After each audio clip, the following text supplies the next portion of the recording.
That's interesting. So because you went quiet for a little while, and then recently you That's probably because I was banned. Yeah, well, you were banned, and we'll talk about that in a minute. But yeah, you kind of you sort of went away for a little bit, but you certainly weren't on my feed for a while, and then now all of a sudden you're back again. Are you posting more? Did you go through a period? Posting less. You're posting less now. Yeah, back when I launched the copywriting training. I probably posted every day. Yeah, I'd think, well, I've got to put something out every day, and I had a lot to say.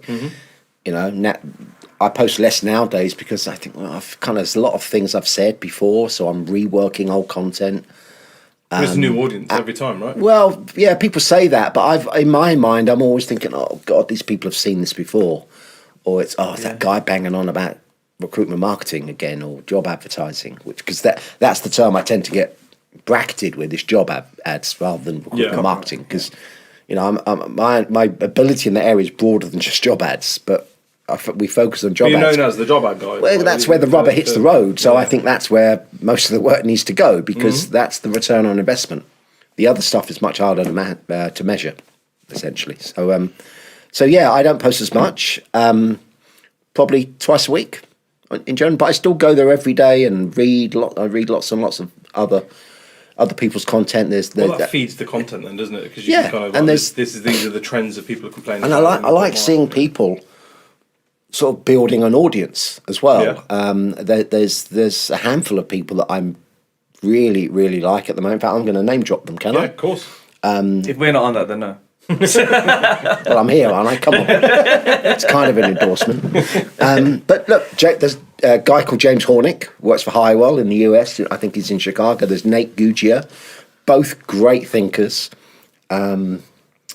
Love their stuff. And in the UK, we've got Greg Wyatt, who I'm sure you know, who's clearly a serious thinker about all things recruitment related. So I enjoy his content as well. And partly because a lot of their thinking mirrors my own. Obviously, we're always going to be somewhat biased, but I enjoy spectating a little bit more than I used to, actually. But yeah, do you still throw the odd comment here and there, or yeah, absolutely. Yeah, I comment on LinkedIn. I mean, today I won't probably at all, but because I'm busy and I've got to go somewhere else this afternoon. But yeah, generally I'll comment an average of probably 10, 12 times a day. That's good. But you said earlier, you're at that point now where you're like, oh God, people have seen this already, I don't want to keep saying and regurgitating the same stuff. Are you finding that's the case then? Because, I mean... have you had that feedback? No.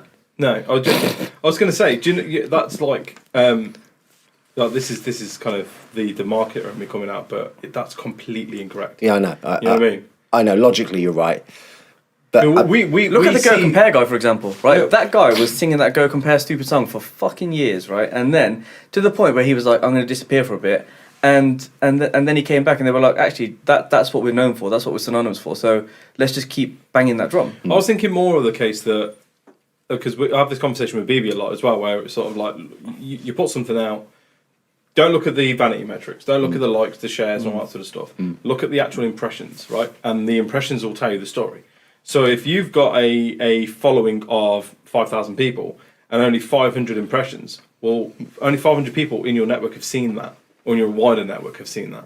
So actually, reposting that same thing or a variation of that thing next week, next month, you're right, absolutely, is going to go to a new audience, and that's just how it works. And I have repeated stuff, but I'll never repeat something that wasn't at least 2 to 3 years old. Okay. And even then, I'll try and sort of reformat it somewhat, or put a different setup in front of the ad or the carousel or the image or whatever it might be. Well, the algorithms, they're that broad now that when BB will post our content, it doesn't land on my feed for sometimes a week at a time.